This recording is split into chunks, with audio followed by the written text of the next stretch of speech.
There's an old Max Boyce joke, right? Wales played Japan for the first time in 1973. It was the first ever touring Japanese team to Europe, their first ever game outside Asia. They went and played the great Welsh team of the 70s with Gareth Edwards was playing, Phil Bennett was playing, JPR was playing, JJ Williams was playing, the whole lot, right? Japan went and played that full team. They lost 62-14. And then at full time, they came off the pitch and the team were absolutely beaming. They were like overwhelmed with pride. They were delighted. They were waving at all the crowd. They were loving it. And there's an old Max Boyce joke that he thought at first, Warrateg, they clearly loved it. They're having a great time. Then he thought, no, they read up to down. They just looked at the scoreboard and they thought they won. I fear that is what Wales are in for. That is what Wales are in for this weekend. Yeah. Yeah, we had a moment just before we started recording this where we were like, oh no, we've got to talk about Wales in like a current affairs kind of way, rather than just go, like, wasn't Alan Wynne-Jones brilliant, as we have done in some videos we've recorded recently?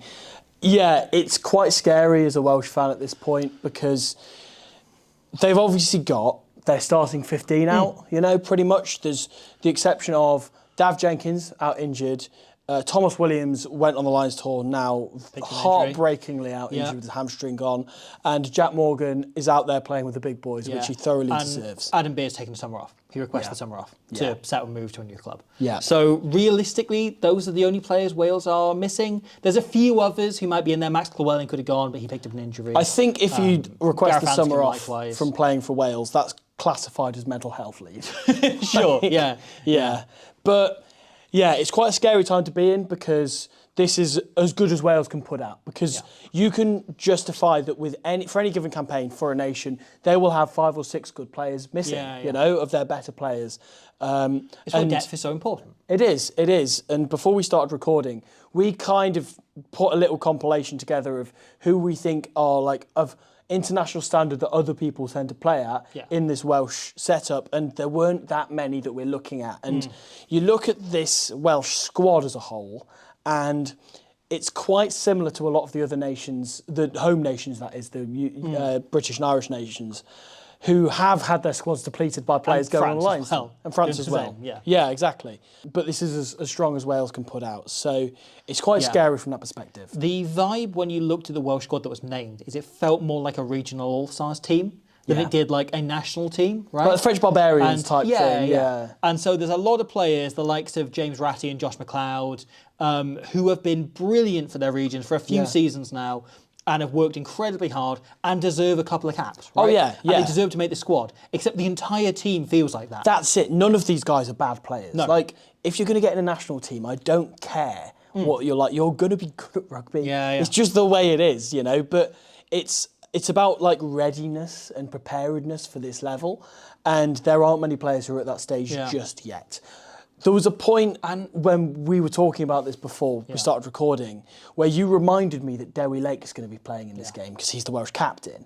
And I kind of was a bit starstruck by that. And I was like, oh, wait, he is. Because it doesn't feel right, because he's obviously a bit of a step above a lot of these Welsh players because he's extremely, established at international level and was somebody we were talking about as a contender for the Lions. Yeah. I think another coach may have taken him. Yeah, of course. And he doesn't fit what Farrell wants in a hooker. But there's a lot of other coaches that would have taken him, even with the injury record he's had this year. Yeah, nobody would have gone what's Dewi Lake doing there? People would have gone oh, okay, fair enough, he's a good player. Really interesting hearing him talk this week. He very dismissive of all the issues that have gone in the past. Didn't want to have any conversation about the regional issues, didn't want to have any conversation about anything else. He said, and these are quotes, we're number 12 for a reason, they're number 13 for a reason. And was very upfront. He highlighted Japan's ball speed. He's clearly done a lot of work himself. He's incredibly fired up about this. He was obviously frustrated about the Lions tour, but there was a clear vibe from him that he is kind of pissed off about the situation and he wants to change it this weekend, right? You look at Aaron Wainwright, his comments then, saying that Welsh fans deserve a win, right? Matt Sherritt saying that he's obviously taken over, continuing as head coach, short term. Against his will, he really doesn't want it. yeah. He wants to be somewhere else, right? He could be on holiday right now. Yeah. But no, he's here in Japan. Doing some kind of community service. Yeah. It is. It's properly serving the people around him. Yeah. However, he said what he wants to do is leave the shirt in a decent place for whoever takes the job over from him. He wants to just do a good job, like to get that losing record off the back. That is the entire talk around this tour, right? Yeah. I think this is, for both teams involved, arguably the most important game of their World Cup cycle, right? This is taking place right before the World Cup draw later this year. If Wales lose these 2 games, they will potentially drop down to 14th in the world rankings. And that could leave them in a devastating position in which they are going into the rankings, they're going into the World Cup draw as one of the bottom seeds, right? So they could draw a team with 3 other Tier 1 nations in there. They could draw a pool where there is no hope of them ever getting out of it. Like, this could be absolutely devastating for Welsh rugby. Yeah. And when you consider that Warren Gatland was saying, what I want to do is build towards a World Cup, right? That excuse doesn't hold water. It's the opposite. You're leaving them in a situation now where they are going to have an impossible task at the World Cup. 100%. Speaking of what senior players in this Welsh team have said, Josh Adams' comments recently, he spoke about how heartbreaking it is for him that there's players in this squad and good players in this squad who have never won a game playing for Wales. There's a lot of players in that situation. Josh Adams referenced the fact that he was a senior player in the 2019 setup. He was one of the better players at that point, and at that point they would play badly and still win. There was the cliche that they'd forgotten how to lose, is what Gatland's famous said. quote. Yeah. And Adams said, it really breaks my heart that we're in this situation because we are giving everything we can and we've not yet won a game in this setup, let's say. Well, Ben Thomas has, I think, 14 caps. He won on debut against Canada and hasn't won a game since. Yeah, and Ben Thomas is a really good player. He's a good player. He's been really good for Wales recently in really difficult circumstances. Yeah. And I think a lot of the time, a lot of people will watch Wales and go like, it won't last forever, like stick with it. I think Ben Thomas is one of the players they're referring to and say you know, he's an exciting, a talented young lad, you know. But with that in mind, you talking about how important this is for both teams. I think that is it, because Japan as well, on the flip side of things, so they completely shook things up. Yeah. Brought in Eddie Jones as one of the most experienced and renowned as one of the best coaches on the international circuit ever, recently disgraced by Australia. And he has completely ripped up the playbook. And he's gone, basically none of these players are good enough or won't be good enough by the next World Cup. They are not what I'm looking for. And he's created this new, coined this new brand of rugby. Eddie's approach is very Eddie at the minute, right? Which he's always been of the mindset that the only thing that really matters is World Cups. And if you can win a World Cup or you can perform well in a World Cup, then forget the rest, right? And he unveiled, at the same time as his squad for this tour, a new brand of rugby, which very much feels like what they've been working towards. He's given it a name in the way we have positions rugby of England. Chozoku rugby, which is a term commonly used in anime and manga, referring to super speed or hyper fast. Right. It's like that's the superpower alloy that this team are going to be getting. Yeah. So it's like Sonic the Hedgehog rugby. Is what they're going for, right? Like there are animes with Chozoku in the title. You know when you get a star on Mario Kart and you start just flying through and knocking all the bastards out of the way. That's what Eddie wants to do. The really interesting thing about this team, right? One is there's been a lot of criticism within Japan of the squad he selected, 2 squads in a row now, or a few squads since he's come in, because he is not selecting players that are necessarily performing the best in Japan Rugby League 1. He is selecting players who can play this Chozoku rugby. He's going for players who he thinks can play the fastest brand of rugby anyone's ever seen. He wants to develop this into a brand new style of playing the game in attack and defence. And we have seen bits of it. You look at their first passage against England last year, they were unbelievable. They played a rugby I've never seen before with this incredible speed and accuracy. They moved the ball faster than I've ever seen anyone do it. They couldn't keep it up beyond about 20 minutes, right? Against New Zealand, they did the same thing. And they were creating try scoring chances. They were really they weren't just in those games, they were in control of those games. And it looked like if they kept it up for 80 minutes, they would have not just beaten England and New Zealand, they would have won comfortably. They would have won by 20 points. However, they couldn't live with that speed forever, right? And part of it is, is he just trying to get to a World Cup where they know the game plan and they get conditioned well enough to play it? Do we know if that's even possible? I don't know. Or is it that he was building towards what he can do this year? And you look at 2015 and everything they did then when they beat the Springboks, they should have qualified for the quarterfinals. The only team to ever win. But in that, they brought in a conditioning coach last second. They got them playing the style of rugby that they did. Which was the short passing game. They got them playing that, and they got them mastering that. And then, as you say, Hammond then comes in and gets them to peak at the right time for the World Cup. and it works. Yeah. You know, the question then becomes on the flip side of this. So he's got a squad of players who can play this Chisoku rugby in attack. They are not necessarily the best 15 players at defending. No. They are not necessarily the best 15 players at scrummaging. This is one They're of the not necessarily the best 15 players at game management. One of the interesting things about this style of rugby, and I want to talk about it more, and I think once we've got more tape on it, we'll maybe do a video on the main channel breaking this down, and what this style of rugby is, right? Is he says it isn't just an attack. No. It is for defence, it's for set piece as well. And I want to know what Chizoku defence looks like. We've seen the attack. We know what that looks like. I presume it's line speed based? Yeah. But what does the fastest defence in the world look like? Yeah. Is it you're setting your line faster, or is it your line speed? Is it that you're trying to remain connected and you're trying to like get the ball back as fast as possible? Or you put the opposition in slow-mo, potentially, by slowing down the breakdown. Yeah. There's a lot of options to that, and I'm excited from an objective point of view. The scrum and line out presumably look like they did in 2015, right? When it was in and out, straight away, straight away, straight away. And a lot of that builds from, in 2013, before that World Cup, Eddie Jones' Japan played Wales. And they beat a Tier 1 nation for the first time ever. And he hung that as the sticking point, that you can beat these teams, right? Yeah. Wales beat South Africa the following year, in 2014. And he went, see, you beat those guys a year earlier, right? And obviously, we're not relying on Wales beating South Africa in a year's time. Yeah, but and this is a similar team to the Wales team that we'll be playing in the autumns, whereas that one was a bit different. But that's not what Eddie Jones is going to be thinking about, is it? And some of those players stepped up and gained a shirt from there in that Welsh team. But there's every chance that Wales do pull it back a bit and they beat Scotland or Ireland or England or someone, right? Yeah. And they then beat South Africa or they then beat New Zealand. So I think there's an awful lot of importance on this game for Eddie Jones to go, no, you need the confidence to show that you can beat Tier 1 nations and not just lose comfortably to New Zealand and England as they've done over the last year, but beat, everyone lower than that, And Eddie France Jones and so on. will literally just chuck people out if they don't have that mindset. You look at the thing that happened with Hirose 10 years ago now, where he just hung him out to dry in a press conference. In the opposite direction as well, right? So you look at Lazaki last year, thrown in at fullback to Test rugby, having never played professional rugby, having played university rugby. Yeah. He then missed the autumn tour and missed Japan League One, won't be playing this weekend because of his university commitments, right? And likewise, Japan will be starting, and we haven't seen the teams who are recording this, an uncapped loosehead prop, because they only have uncapped loosehead props in their squad. Yeah. So, we're finding the plot holes in Chisoku rugby at this point, right? And one of them is definitely the scrum. Yeah. If you're picking the 15 fastest or fittest players,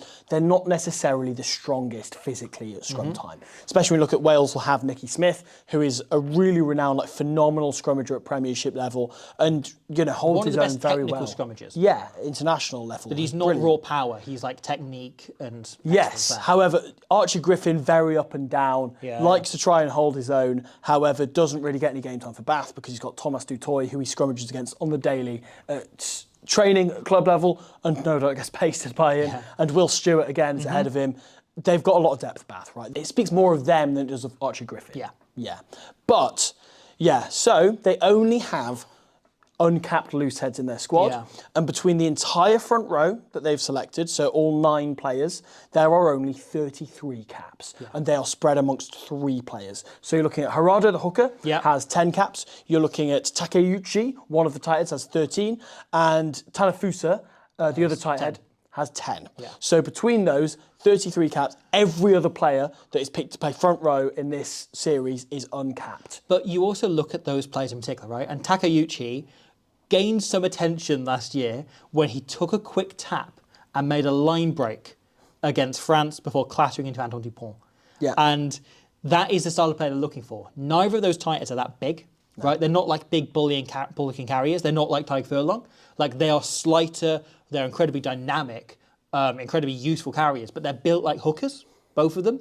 And I think that's really interesting. Again, we don't know much about these loose heads. We're going to have to try and hopefully learn more. But I think that's clearly what they're looking for, is these props who can keep up and are incredibly fit rather than necessarily incredibly powerful.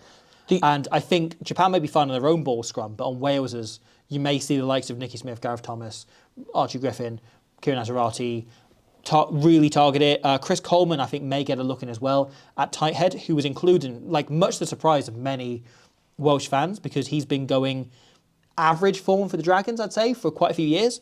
But Adam Jones basically looked at him and went those raw materials, if I get him using the right technique, I think he can be an incredible scrummager. Yeah. If Adam Jones rate you, that's extremely high praise. Yeah. And he's done that for a number of years with Quins. So, that's a really exciting pick. It's the same feature of Wilco Lowe, right? He looked at Wilco Lowe and went like, that kid will be better if I get my hands on him. Yeah. And he's the same thing. And like Will Scotland. Collier, for instance, turned him into a really good scrummager. There's endless amounts Finn Baxter. of these. Finn Baxter, really, really good call. Yeah, there's endless numbers of So these. I think there's a chance that we see Christian Coleman get a shot. That and first look very scrum good. will be really telling, won't it? Another, let's say, plot hole in this. You mentioned earlier, what will the kicking game look like amongst this? So the main 10 in this squad is Shang-Chun Lee for Japan, who is known as more of an attacking threat. Yeah. But it has happened a lot in international rugby before where people have got and put pressure on him and really physically tested him out.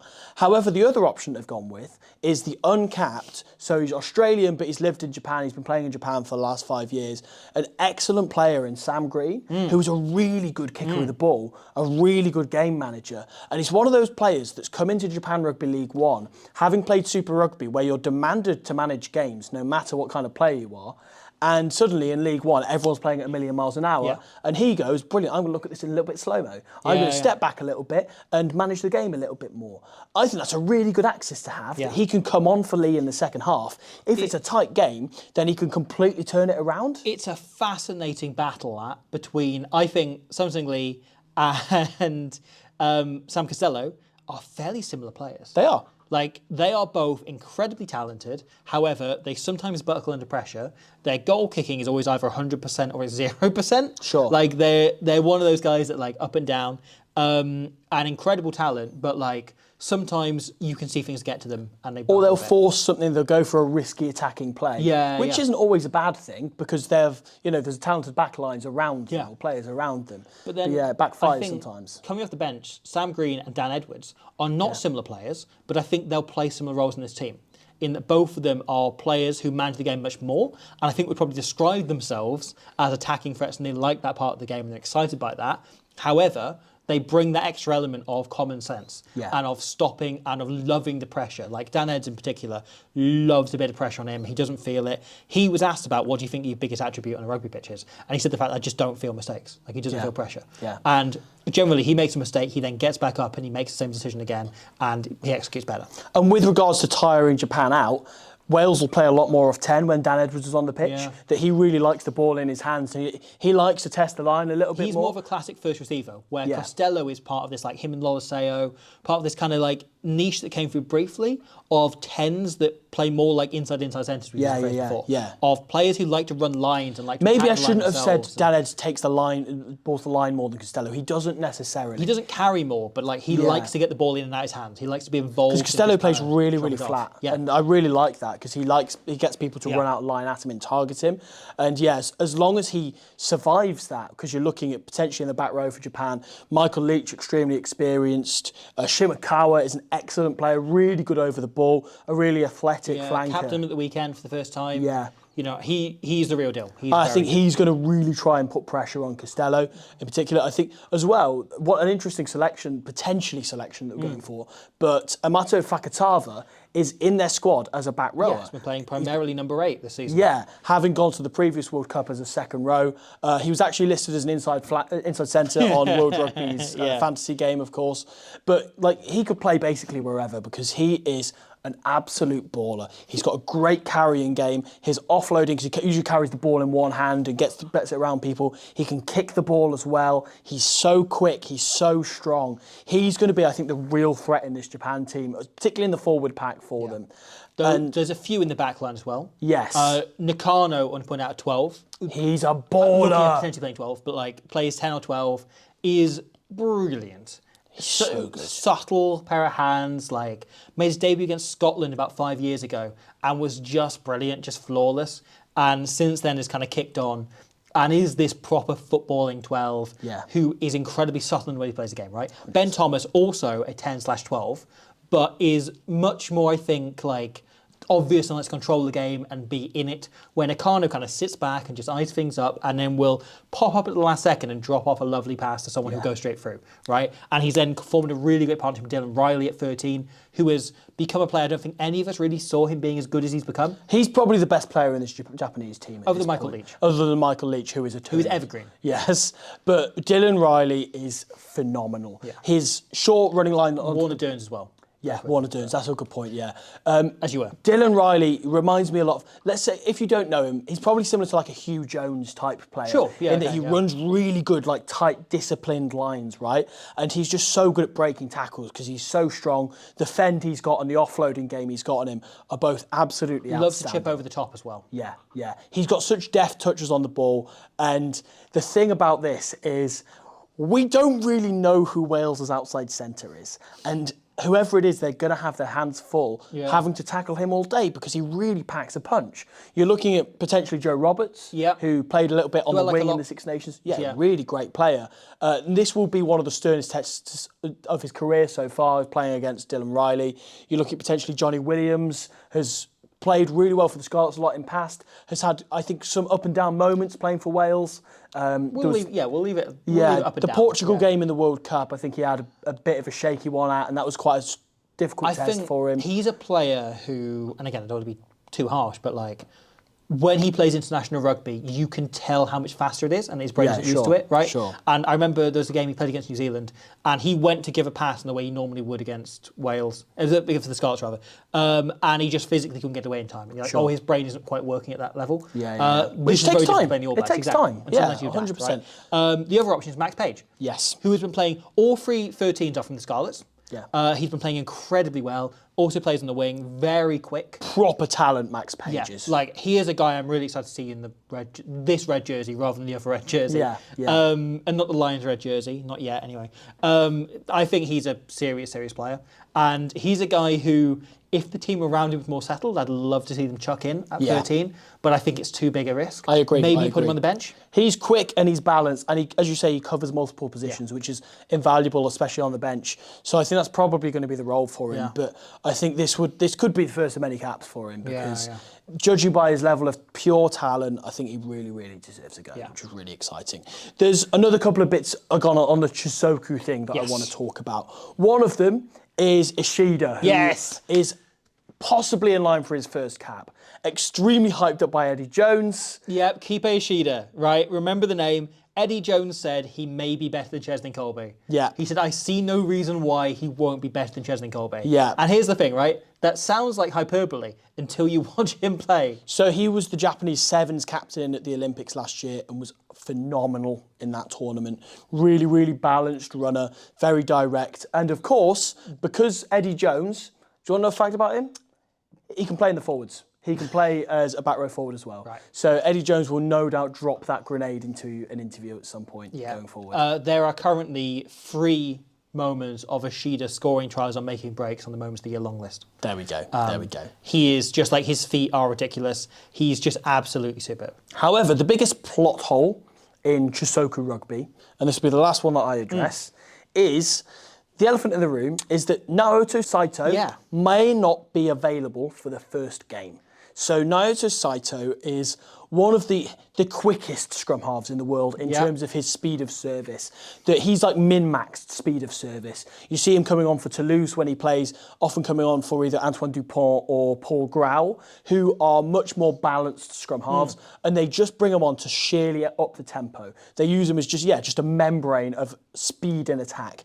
And when Toulouse are doing that, who have such an all-round game around him, and he's feeding those guys, it's incredible to watch. But he's often capable of mistakes, Saito, because he literally, his feet and his hands move faster than his brain does. And that's his selling point. That's what's so good about him.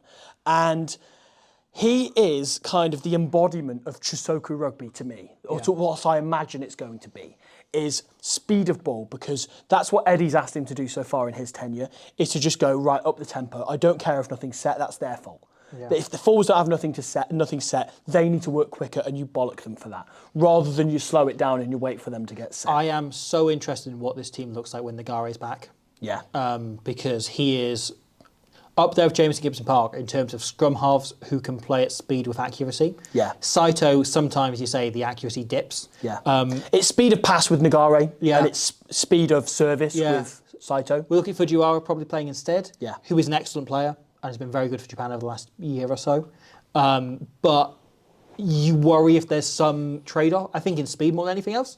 Like, I think he does have that accuracy, but is he going to get the ball away as quickly? You imagine it's probably what Eddie's been drilling and is hoping for very much. So that's really exciting. The thing I feel about this, right, and as I mentioned, last year or two, we have seen England and New Zealand play this, what we didn't know it as Chisoku rugby, but they've come up against this like new, incredibly fast style of rugby Japan were playing, and they couldn't live with it for 20 minutes, right? And in those cases, they went 7-0 down, right? Because they were able to withstand it and hold it off for long enough. And they are both mature enough and sensible enough teams with good enough players that they could overcome and win those games comfortably. I don't know if Wales are that. Yeah. So I think there's a good chance if Japan, even if they do only have 20 minutes, half an hour of this style of play in them, I think there's a good chance that ends up as 21-0 instead. And can Wales come back from 21-0? Even if it's only 7-0 down, can they mentally overcome the hurdle of losing 486 games in a row and put that to bed and go, okay, how do we win this game from here? Or are they going, oh God, here we go again. Now we're going to lose to Japan on top of having lost to Georgia and lost to... The trump card is Dewi Lake, really, is that he can score off mauls and they can get a cheap 7 points with that. But that's huge to Wales' game plan. Dan Edwards is a brilliant line kicker. He is. He gets on. So it is pure discipline. If you're Shimakawa, you're leaving that breakdown alone all the time. You know? As much as he's really, really good at it, like it's nothing silly. It's do not cross that line at all. But it's potentially that Welsh back row as well, which I think is critical. So Faletau's been playing incredibly well since coming back from injury. Wainwright is an exceptional player. Yeah. And then you have who Tommy has Reffel, won games, right? Yeah. And Tommy Reffel is the one hope Wales have of potentially stopping that. However, critically, he isn't a back rower who looks to slow the ball down. He goes for turnovers. Yeah. Right? Wales maybe need to. I think there's a question mark over whether, and again, we haven't seen the team yet, it may be out by the time you see this. Do you pick Reffel to try and win turnovers and potentially kick down the line and look to target that and attack yourself? Or are you going, let's pick James Ratty as someone who'll slow a lot of breakdown ball down by being incredibly because you've not got Jack Morgan, who is the guy who does slow ball down for Wales, or is the guy who does it most. Do you put in and James Ratty's, great guy, brilliant player, but like Tommy Reffel is the more established international player. James Ratty's only got the one cap, right? Do you put someone like him in and go, you are in here purely because you're incredibly disruptive in the opposition breakdown. You can get in there, you can be physical, you can just smash into things, and you can just cause a nuisance. Do you gamble on that and pick him over Wainwright or... I think more than that, from a Welsh perspective, likewise can probably do the same job. Potentially going 6-2 could pay off with that. Is that what you potentially do instead is just go, right, let's put like a full back row on the bench or a couple of second rows who can just smash into things, as you say, and just be uber physical and just bring loads of energy. Yeah. The important thing that we've not mentioned as well is that it's being played in 30+ degree heat. Yes. And so having the reserves off the bench is going to be so huge to this, because playing against that Chisoku rugby, right, it is going to tire Wales out, especially if they try and fight it with just sheer aggression and blood and thunder. Yeah. Like, that's going to be so knackering to do in 30+ degree heat. Freddie Thomas is a guy who can see coming on, making an impact, helping with the scrum as well, having both Gareth Thomas and Nicky Smith as great scrummaging loose heads. Kieran Nazarati's been... He's an up and down scrummager, but like he's had some really good moments of dominating in scrums. Yeah. So that would be useful as well. Potentially Coleman, as we talked about. That scrum could be really interesting late on, as you say, if Wales can keep the game tight. The worry is, do Japan get out to an early lead? Do they blow them off the park in the first 20 minutes? And yes, they then lose that momentum as they go on, which I think is inevitable playing that style of rugby. Like even if you last 60 minutes, do you drop off in the last 20? Are they going to be out of sight by then? Is this going to be an issue? What it's going to be is Sayosi Fafita is going to score 3 tries in the first half an hour, and then he's going to drop a ball behind his own try line and do like some David Campese like blind pass shit, and Wales will crawl their way back into the game, and then he's going to score the winner again at the end. Yeah. So, okay, how are we feeling about this? Let's say first as neutrals, as professionals, and then as Welsh fans. As neutrals, this is going to be a really close game, I think. Before thinking about it and talking about it fully and fleshing it out, I just thought, again, Welsh fan face, I just thought, I'm dreading this because they're going to hammer us. Because you look at that backline they've got out, it's so much better than the Welsh one, right? Yeah. Now that we've broken it down a little bit, I think it's going to be quite tight. I think Wales have a chance to target a little bit of set piece. We've not really talked about Warner Dearns, which is a huge thorn in the Welsh side. He's superb. He's world class. He's been on unbelievable. Yeah, he's incredible. Right? He talked about how he was thinking, he thought about, do I go and not play international rugby for a couple of years, then play for the All Blacks? Yeah. And he's good enough to make the squad. Yeah. He would be in the All Blacks. He's phenomenal as an athlete and at set piece. The charge down as well is huge. We don't know who Wales is going to pick at 9. Could be Kieran Hardy, who's probably the best kicker of the 3 9s that they've got. Kieran Hardy has been one of the form players in Wales this season. He's been absolutely brilliant. And yet, Dearns could take that threat away from him. Yeah. Because he's so good on the charge down and putting pressure on opposition The lines. other option is they may go, if I have Roger Williams, who is 586 and may not see him in his peripheral vision anymore. Yeah. Who has won a test match, but it was 11 years ago. Yeah. It's like, that doesn't count. So where we're at. Like, there's an expiry date on wins, surely. That Welsh backline, right? Like, if Edwards plays, he's never won a test for Wales. If, like, Ben Thomas hasn't won since his debut against Canada. Joe Roberts, I don't think has won a test match for Wales. Josh Adams has, but, like, you could pick Keelan Giles, who hasn't. You could pick Tom Rogers, who, again, hasn't won since that Canada tour. Yeah. He's played very well, though. Yeah. He has, and Blair Murray hasn't won a test match for Wales, right? You put Ruben Morgan-Williams in, there's no one who's won a test match for Wales in that back line. If you put Roger Williams in, there's one, but he won it 11 years ago. Fair enough, you get it on a technicality, Rodri. But yeah, no, Like, I take your point. The very funny thought that Gareth Davis' international career happened in the middle of that. Yes. Like, he won his first cap after Roger Williams' previous cap, and then Roger Williams got recalled after he retired. It's incredible. It's incredible. But that is a real concern for Wales. I'm really excited about this game. Like, frankly, as a neutral, I think this could be one... As a neutral only, I'm think excited about this game. As a neutral, this is the most exciting game of the weekend. Yeah. This is the most appealing game. This will be the tightest game, the most competitive. Because it should be open. Such different teams, but it's such an arm wrestle in a weird, open way. Matt Sherritt loves his team to attack, so Wales will probably go out to attack and to play open. It's going to be such an open game. Again, in the heat, it's going to be crazy. There's going to be a lot of errors from both teams with that heat. It's going to be sweaty ball. It's going to be horrid. So I think this is a really exciting prospect. Yeah. As a Welsh fan, I'm not dreading it, actually. I'm quite excited. Like, I'm dreading it less than I was a minute ago. I think because there has been quite a long time since the regions played, and I'm quite excited being like, oh yeah, I want to watch Derry Lake again. I want to watch Dan Edwards again. Sure. You know, I want to see what Josh McLeod looks like at international level, because I am Wayne Pivac. I'm quite excited about that front, and like the thought of like, what if they do win a game finally? Like, I think there is some chance to like turn things around. I would be more invested and more celebratory now than I would have been post Six Nations if we played Japan immediately. And I get that. Like, I think a bit of breathing room's paid off. Yeah, I've appreciated that. I appreciate the time to go back to regions and like and watch the Lions and enjoy that. Look, like the really annoying thing is the regions haven't played for a month, so all the talk's been about cutting one, right? And actually, like the Dragons have been dog shit, but like the other 3 regions have broadly like seasons you can get behind and seasons you can be encouraged by, and they've had some like really good performances in there. Like 3 of the 4 sets of supporters are like in pretty good spirits. A lot of Dragons fans I know are like really happy with how they've recruited for next season. So like there is more like optimism there. It's a shame that so much of the Welsh media is talking about let's cut a team and being incredibly like relentless in this like narrative, whether it happens or not. Like the it's never why we shouldn't be cutting a region or why we should be thinking about this or what a shame it would be to cut a region. It's all like, let's get on with this. So it's exciting to just have the Welsh